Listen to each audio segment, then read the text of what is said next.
India's work productivity is one of the lowest in the world. Our youngsters must say, this is my country. I want to work 70 hours a week. You don't need to hustle and work till 3 a.m. and all that every day. Some days you need to, you will. But वो जो 3 बजे रात को बैठते हैं ना, वो ये नहीं बताते कि वो 1 बजे दोपहर को ऑफिस आते हैं. And I have a huge problem with that. Because I used to come to office at 8 o'clock, nobody used to be there in my previous organization. People will saunter it at 12, 1, then they will put at night, burning midnight oil. क्यों burn कर रहे हो? किसने बोला है? घर जाओ, dog है, बीवी है, गर्लफ्रेंड है, बच्चे हैं, कुछ तो करो उनके साथ जाके कभी तो. वो burn करके तुमने क्या उखाड़ लिया किसी का? So this whole culture of to build something great, to give everything up, मर जाओगे किस दिन वो करते करते तो फिर उसके बाद क्या होगा? I think that's bullshit. Anna Sebastian, Karthikeyan, Sushant Chakravarti and Tarun Saxena. In the last couple of weeks, these are the different people who have appeared in different newspaper articles for either passed away because of cardiac arrest or having committed suicides.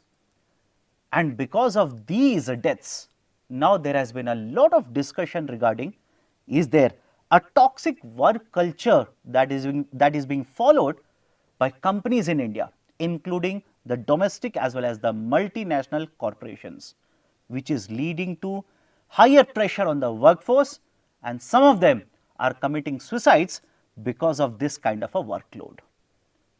Welcome to Unacademy IAS, a one-stop destination for all the English medium civil services aspirants. Welcome to another session of Economy Made Easy. Before I start the discussion regarding the topic, let me make a very important announcement. A very important area that you need to focus to clear the civil services examination is preparing very well for the current affairs. The current affairs spans from the subjects of polity, economy, international relations, social issues, environment and ecology, science and technology, etc. To assist you prepare very well for the current affairs, we at Unacademy have brought in UCAN, Unacademy's Current Affairs Navigator, wherein subject-specific faculties will be taking the current affairs discussion on weekdays from Tuesday to Friday, 9:30 to 11:30 p.m. And as a part of this, Chetan sir on 3rd October 2024 will be taking a UCAN session on international relations on our YouTube channel live at 9:30 p.m. And in return, all we expect is your encouragement in the form of likes and in the form of a subscription. So do not forget to hit the subscription button if you are yet to subscribe to our YouTube channel. Let me start the discussion. Whenever you join a company, you are supposed to work for a certain number of days as well as for certain number of hours in a week. In case of India, the number of days as well as the number of hours that you are supposed to work is under the provisions of Factories Act of 1948. In addition to this, there is also the Shops and Establishment Act, which is implemented by various states. Now, according to these laws, a worker in India is supposed to work for 48 hours in a week. Now, as per the recent survey outcomes, recently the PLFS has submitted or has published the data, and International Labour Organization also has published data regarding how many hours do we work on weekly basis in India compared to rest of the world. A shocking revelation is that in case of India, around 51% of the workers in offices work for more than 49 hours on weekly basis. So, according to the law, we are supposed to work for 48 hours, but more than 51% of the workers as per PLFS as well as ILO work for more than 49 hours on weekly basis in India. This is the second highest in the global market. Now, what are the reasons? What are the causes behind it? And in recent times, there has been a lot of debate that has been happening regarding this as to whether should we increase the number of working hours, or should we increase the efficiency of the workers? There are two sides. For example, Mr. Narayana Murthy, a vocal supporter of making Indian people or youth in India working for 70 hours. And on the other side, there are multiple experts, including the CEOs of multiple companies. For example, the CEO of a Swiggy company argues that there is no requirement of working for longer duration. He calls it as a hustle culture, where people are working till midnight, 2 a.m., 3 a.m. There is no need to work for such a long duration. We have sufficient number of hours according to the law, and if you put in hard work, that should be more than sufficient to take care of the productivity as well as the production in the economy. At the same point of time, the argument is also having a work-life balance as well. So now let's try and understand what are the reasons, what are the causes why there is a toxic work culture that has been taking place in India. Why is it increasing, and why is that many employees are feeling burdened by very high number of working hours? The following are the reasons. Point number one, focus many of the times in case of private sector, being a form of capitalism, is always on profitability. And because the focus is on the profitability, the number of workers hired is limited because they want to cut down the expenditure there. And these limited number of workers are allocated with more and more of workload, and as a result of this, the number of working hours will generally get extended. Generally, in case of the multinational corporations, including even the Indian companies, private sector companies by the way, the work of an employee is determined based on the output rather than the number of working hours. And whenever these multinational companies who have a tie-up with other clients or who have multinational, let's say the clients across the globe, they generally accept unrealistic targets. And when they accept unrealistic targets, they will allocate very high or unrealistic targets even to the workers. And this actually will lead to more and more number of working hours on the employees. So, first reason is focus is always on the profitability, not on the health care, not on the mental well-being of the employees. Second reason, because of the different time zones. Because of different time zones. A multinational corporation will have offices which are spread across the globe, and what is the working time in India will be different if a same company has an office in USA. If the same company has an office in Japan, South Korea, or for that matter Germany, or other parts of Europe, or even Australia for that matter. So, when the time zones are different, the Indian workers, to adjust to the different time zones, are being asked to work for more than 9 hours, more than 10 hours, more than 12 hours. And that is putting a lot of pressure on the workers in India. It is adding to the workload and adding to the stress on the workers. Second reason. Third very important reason, the management. The issue here is the management, that is essentially a manager or at a highest level, let's say the CEO and the other the CFOs etc., they will impose a lot of pressure on their subordinates, and as a result of these subordinates will impose higher pressure to get more productivity, more production from their subordinates, and this will flow from the top to the lowest level.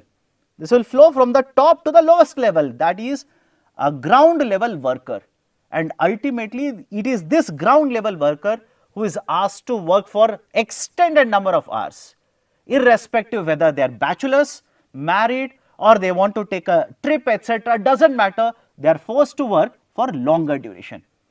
Now, some of you will be thinking, if there is so much of pressure, why are the not employees resisting it?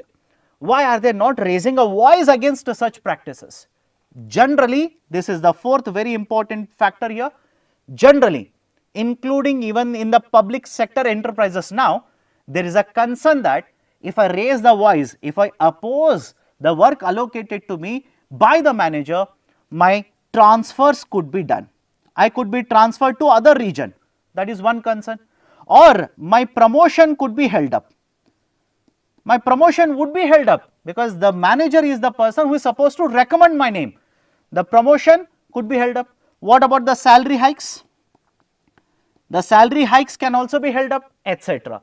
So, the threat of transfer, threat of holding the promotion, or even threat of holding the salary hikes also force the employees to work for longer duration rather than resisting this kind of a toxic work culture. And the fifth very important reason which is leading to this kind of, let us say, extended number of working hours is the uncertainty in the roles and responsibilities. Over a period of time, whenever these agreements are issued or contracts are issued, what is the role and the responsibility of a worker is not clearly defined. And because the roles and responsibilities are not clearly defined, I as a worker can be used for multiple purposes by the manager. And because of this kind of uncertainty, this kind of, let us say, uncertainty in the roles and responsibilities of worker, multiple functions or multiple works are allocated, and this will force me to work beyond 8 hours, 9 hours, 10 hours, 12 hours, and in many cases even 14 hours even on the weekends.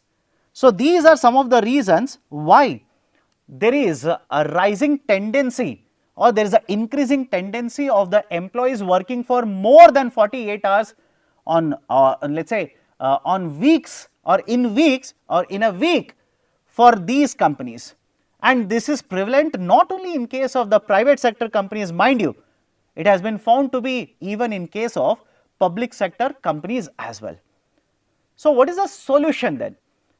Should we allow the employees to overwork, stress themselves, and some of them will not be able to bear the burden? For example, Mr. Karthikeyan, who electrocuted himself because he was not able to bear the work pressure. Or for that matter, Mr. Sushant